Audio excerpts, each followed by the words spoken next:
Okay, tools. I'll try to keep this short as I don't want you to spend too much time considering which tool you're going to use. Gist of this session is use whatever works for you.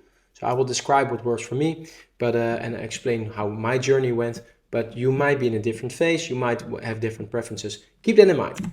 Okay. So first one up is where are we? Sorry.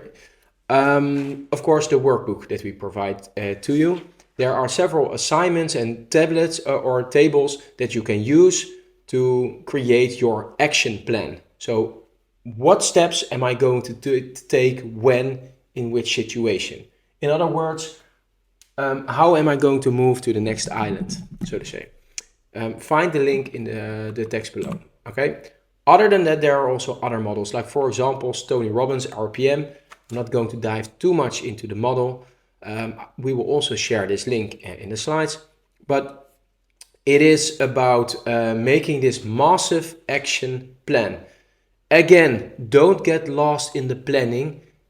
Action is also part of the massive action plan. Okay, so find your balance between writing down a planning and actually executing on it. So lock in your steps. Again, this is a powerful technique. Like, okay, you mentioned you're going to do this goal, commit to it. How do you commit to it? Make it painful not passing that goal. Don't do it half-heartedly. Get skin in the game, get committed, get your body, heart, mind, soul into it. I do want to dive into this one.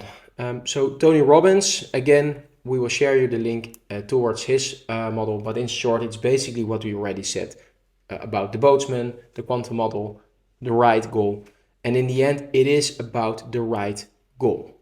Okay, so if you found your right goal, bam, gambate, everything in that goal. So, life's arc, however, a theory developed by Ray Dalio, a former CEO of the biggest hedge fund of the world, so knows a thing or two about executing goal, is that you create a sort of a checklist for life. And it's a cool concept. And of course, it's not a full or not a holistic, full embodying of all the steps of life. But it's cool to do. We will provide you the link again. And you can check it off on your own. But get a pen of paper and see this first image. So the first, let's say that you live 80 years. So if you live 80 years, I'm going to draw it. So let's say 80. You can create 3 pieces. So the first part is about basically building up your existence here. Then he mentioned several blocks or steps on your roadmap. And he does the same here as well as eventually you die. It's not only a cool way to recognize several facets in life, but also if you want to skip ahead on life, start doing the things that are here. Like here he explains, okay, start adding value by sharing your knowledge with others. If you do these things, in other words, if you would have done the things here in this area of life when you were this age, you would get ahead of everybody else here and you would create more resources, etc. You can help more. In other words, if you incorporate your better future self into the now, you gain more insights from different perspectives. So you can also talk with older people to get their insights and decide to act. Is all upon you, of course. Or you just read this article and see what the elderly are doing when they are hitting their pension age, so to say, or when they are in the end of their career. So in general, this is from another model from Robin Sharma. This one is acquire, or let's say here in general, before you are 55, so to say, you move from fame, fortune, and applause. So you want to acquire fame, fortune, and applause. And then later, when you see a little bit more light, you move towards joy, peace, freedom. So his suggestion, as well as mine, is start incorporating joy, peace, freedom into now as well. So get both realms. Of course, fame, fortune, applause is not necessarily a bad thing, nor is wanting to have a bigger house, so to say, but there's more in life. So expand your vision with models like these. A more powerful and practical one is this most important task overview. In this most important task overview, you just have your week or the days that you work, whatever. If you're not working, we apparently have another day. Nowadays we have 8 days in a week. But write down a Monday, Tuesday, blah, blah, blah, blah, blah, and write down the 3 things that you want to have nailed down on that day. Pro tip, write them down on a stick it, on a, sorry, on a, can't come up with the word. Something that you can stick to the back of your phone, so a piece of paper, glue it to the back of your phone, and then get rid of it as you have your phone as many times in your hand. Like, hey, I didn't got my goals yet. Oh, put away my phone, bam, goals. Then if you have your goals done for today, bam, cross it off, cross it off, cross it off. So this is a very cool overview, or very convenient overview, about how to incorporate your small, simple steps into daily action. It's a very easy exercise.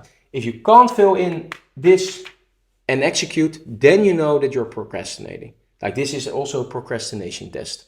So if you can't fill in these 3 small, most important things that you're going to do, or whether they are small, or whether you're going to work to one project and then this is a part, but you can't see your progress, then no, you're procrastinating. So this is also a bit of a mirror. So how do I do these things? First of all, I have the binder, and in this binder, you know, I have my daily schedule. So you sort of use it as a check mark. Hey, did I do my push-ups? Did I do the all these things you otherwise might lose when you're fully focused on your goal. I tend to forget time and everything around me. So sometimes I have to be reminded. So this is also sort of a habit tracker for me. This is how I use my structure. Then, as a general overview of the different islands I'm going to sail to, is I use this wheel of life. You are familiar with these different areas. I write down my goals, and then I plot them on these areas, and then I select them based on what I think is the most relevant for my growth. So in the case of body, for example, the next one coming up is getting more into idle portal. So more of being in flow while you move. Use your body use your body more aware, so to say. Also do some Wim Hof stuff apparently on my health and vitality. Better skincare, and the triathlon coming up. So all those things are for me, for example, in the body realm. So when I'm working and I get inspired, or when I live life, I get inspired, I write things down like, hey, oh wow, this is cool. So for example, when I am jealous to somebody else doing things, like, hey, I should do that too. I write it down and I plot it after I agree upon it with my journal on a distant horizon. Then I will later make a conscious decision, like, okay, I will make a conscious decision that moment, am I going to do this now or am I going to do this later? So for example, whistling on my fingers was something for now. I knew, like, okay, after my summer recess, I will have made a decent start with whistling on my fingers. Also making fart noises with my armpits and some other weird things. So small, simple goals just for the fun of it, just for example, overcoming some procrastination challenges. So I have sort of a hit list. When I work digitally, I use my mailbox for this. So when I see a cool link that I want to read, or an article or something, somebody mentions something, I just mail to myself, like a put it, and ding, it pops up. Because then I don't want to break my working flow when I'm behind the screen. In general, however, I do want to use pen and paper for several reasons, mainly due to the more brain activity and more disconnection or digital detox time. I don't want to be behind a screen if I'm not needed behind the screen, so to say. So I write things down on pieces of paper as well. And then I decide, is this a thing that I need to tackle within 2 minutes? Then I tackle it. Or if this is something bigger, then I plot it again into perhaps one of these things. And then how I tie it together, in my agenda, I make big chunks of deep work. So I have a clean agenda with no appointments, almost no appointments other than some social elements, and sometimes, of course, the occasional work appointment. But in short, if you have the deep work on Monday, on Tuesday, on Wednesday, I have here on top of it my sort of my to-do list with all these minor chores that I will do if I really am in a shitty mood. If I don't feel like deep work, but I do want to get some things done, I will just hit the hit list and I will start hitting me off. And then the dopamine release is like, hey, bum, check, check, check. And I do regular check the list with small things like, okay, are the things still small, or due to some time pressure, is it sort of becoming bigger and bigger? Are these small fires still small fires, or are they bigger fires? But my biggest fires are in deep work, and I tend to cover them day in and day out. So that's how I do my small goals and how I do my bigger goals. Also, I do my small goals in moments that I feel low in energy. After you ate something, so the parasympathetic system kicks in, so all the energy flows towards your stomach instead of your brains. Also, a good moment to do the mindless job, so to say. I also do Pomodoro, so sometimes I'm behind my computer for like 20-25 minutes, and then I do a short break. Then I sometimes do these physical chores as well, so cleaning the dishes or whatever, something that has to do with my body and not so much as with my screen. But more about aligning goals in the next chapter. So what I use is this binder as well as my hit list to write down things, also in mail. So sometimes I mail it to myself, and I collect my long-term goals in my deep work. So I work on them daily, and my short-term goals, the smaller fires, in sort of a hit list, which I tie into my agenda. And that's how I physically, or how I structure my goals. Then I arrange my agenda, but that's an entire topic on its own, in a fixed manner, as I showed you here, sort of a habit overview. So doing deep work would be for reading a book, jumpstart the kids, make breakfast, have lunch, and be fully aware with them for half an hour. All these child blah blah blah blah blah, which I love. At 7:30, you can find me here at the dinner table from which I am recording. This is a wall in my living room.